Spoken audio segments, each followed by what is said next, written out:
भगवत गीता के नाम कुछ पल हर शाम चैनल में यह अनाम आवाज़ एक बार फिर आप सबों का स्वागत और अभिनंदन करती है। साथियों, आज के एपिसोड में आप सबों के बीच प्रस्तुत है भगवत गीता द्वितीय अध्याय का 16वां श्लोक। नास्तो विद्यते भावो न अभावो विद्यते सतः उभयोरपि दृष्टः अन्तः अनयोः तत्त्वदर्शिभिः।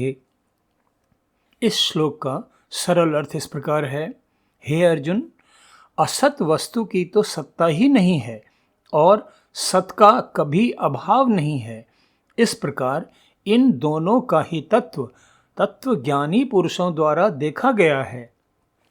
साथियों, इस श्लोक को बहुत ध्यान से अच्छी तरह समझना आवश्यक है, क्योंकि इसमें योगेश्वर श्री कृष्ण ने सृष्टि का एक बहुत ही गूढ़ रहस्य उद्घाटित किया है।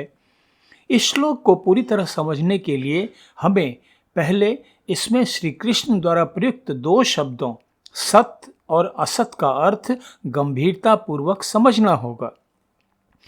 सत शब्द इंगित करता है उस सत्ता को जो अविनाशी है, सनातन है, जिसमें कभी कोई परिवर्तन नहीं होता है। और असत शब्द इंगित करता है उस सत्ता को जिसमें कोई स्थायित्व नहीं है, जो सतत परिवर्तनशील है, या यूं कहें कि जिसका कोई स्थायी अस्तित्व नहीं है। संसार में दो प्रकार के पदार्थ हैं, परिवर्तन विहीन चेतन आत्मा एवं परमात्मा तथा सतत परिवर्तनशील जड़ प्रकृति।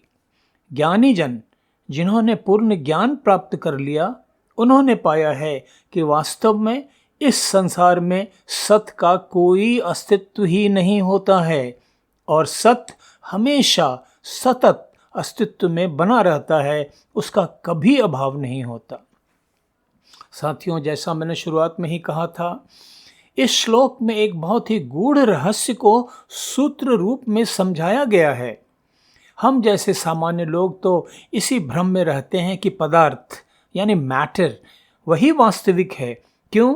कि वह नज़र आता है, दृश्यमान है, उसे स्पर्श किया जा सकता है, महसूस किया जा सकता है।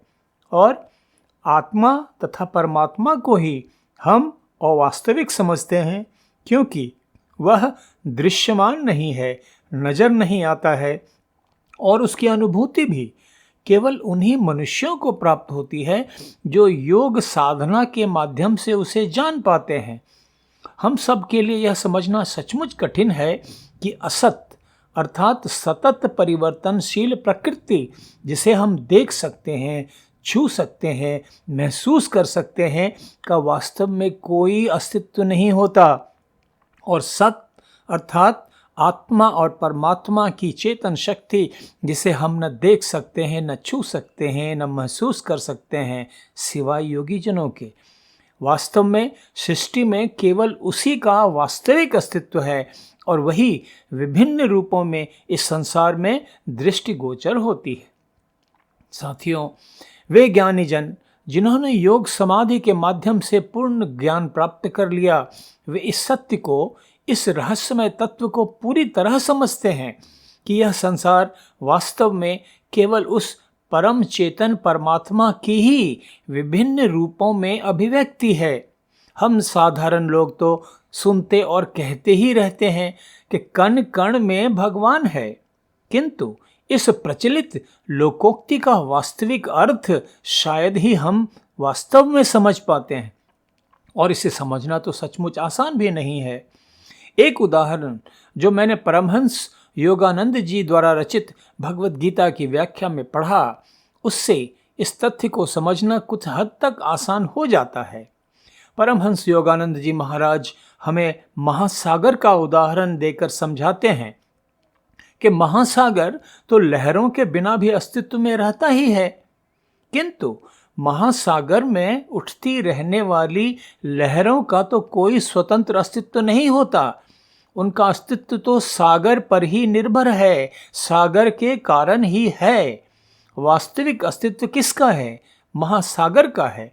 और उसमें उठती गिरती लहरों का अस्तित्व तो सागर के ही कारण है। इस प्रकार वास्तविक है सागर और अवास्तविक है उसमें उठने वाली लहरें। यहाँ एक प्रश्न उठ खड़ा होता है कि कोई पदार्थ जिसे हम देख पा रहे हैं, छू पा रहे हैं, महसूस कर पा रहे हैं, वह कैसे अस्तित्वहीन हो सकती है? तत्वज्ञ ज्ञानी जन जिन्होंने परम सत्य प्राप्त कर लिया है, वे समझते हैं कि इस संपूर्ण सृष्टि में केवल परम चेतन सत्ता का ही वास्तविक अस्तित्व है। बाकी सब कुछ प्रकृति के विभिन्न रूप जो हम देखते हैं, महसूस करते हैं, उनका वास्तविक अस्तित्व नहीं है। वे परम चेतन सत्ता की ही विभिन्न रूपों में अभिव्यक्तियां हैं। इसीलिए तो लोकोक्ति बनी कि कण कण में भगवान है। यही कारण है कि इस श्लोक में योगेश्वर श्री कृष्ण ने अर्जुन को समझाया कि संसार में असत का तो कोई अस्तित्व नहीं होता और सत हमेशा ही अस्तित्व में रहता है, उसका कभी अभाव नहीं होता। साथियों, आपको यह जानकर सुखद आश्चर्य होगा कि आधुनिक भौतिक विज्ञान की एक शाखा जिसे क्वांटम फिजिक्स कहा जाता है, जो पिछले लगभग 100 वर्षों पूर्व ही अस्तित्व में आई है, वह भी भगवत गीता में उद्घाटित इस रहस्य तक पहुंचने का प्रयास कर रही है, इसी दिशा में आगे बढ़ रही है, कार्य कर रही है। वे भौतिक विज्ञानी भी इस बात को स्वीकार करने लगे हैं कि यह सारा संसार जो हमें ठोस, तरल और गैसीय जैसे विभिन्न रूपों में नजर आता है, वास्तव में और कुछ नहीं, केवल ऊर्जा की तरंगों से निर्मित है। वास्तविकता केवल ऊर्जा, केवल एनर्जी है। बाकी सब कुछ केवल उसी ऊर्जा, एनर्जी एनर्जी की अभिव्यक्तियां हैं, वास्तविकता नहीं, बस एक छलावा है। साथियों, परम चेतन विभु परमात्मा तथा सीमित चेतना वाली अनु आत्मा ही सत्य है, सनातन है, शाश्वत है। प्रकृति जो अवास्तविक है, सतत परिवर्तनशील है, उसका वास्तव में अपना स्वतंत्र अस्तित्व नहीं होता। इसलिए पंचभूतों, क्षिति, जल, पावक, गगन, समीरा से बने इस सृष्टि के विभिन्न रूपों में ज्ञानी जन मोहित नहीं होते। उनकी चेतना हमेशा परमात्मा, केवल जिसका ही इस सृष्टि में वास्तविक अस्तित्व है, में ही स्थापित रहती है। अर्जुन अपने आत्मियों के नश्वर शरीर के मोह में अपने कर्तव्य से भटक रहा है। इसलिए योगेश्वर श्री कृष्ण उसे सृष्टि का यह अति गूढ़, अति रहस्यमय विज्ञान समझाकर उसका अज्ञान दूर करने की चेष्टा कर रहे हैं। साथियों, आज का यह एपिसोड अब यहीं समाप्त करते हैं। भगवद गीता द्वितीय अध्याय के 17वें श्लोक की अर्थ तथा व्याख्या के साथ कल फिर आप सबों के बीच उपस्थित होऊंगा।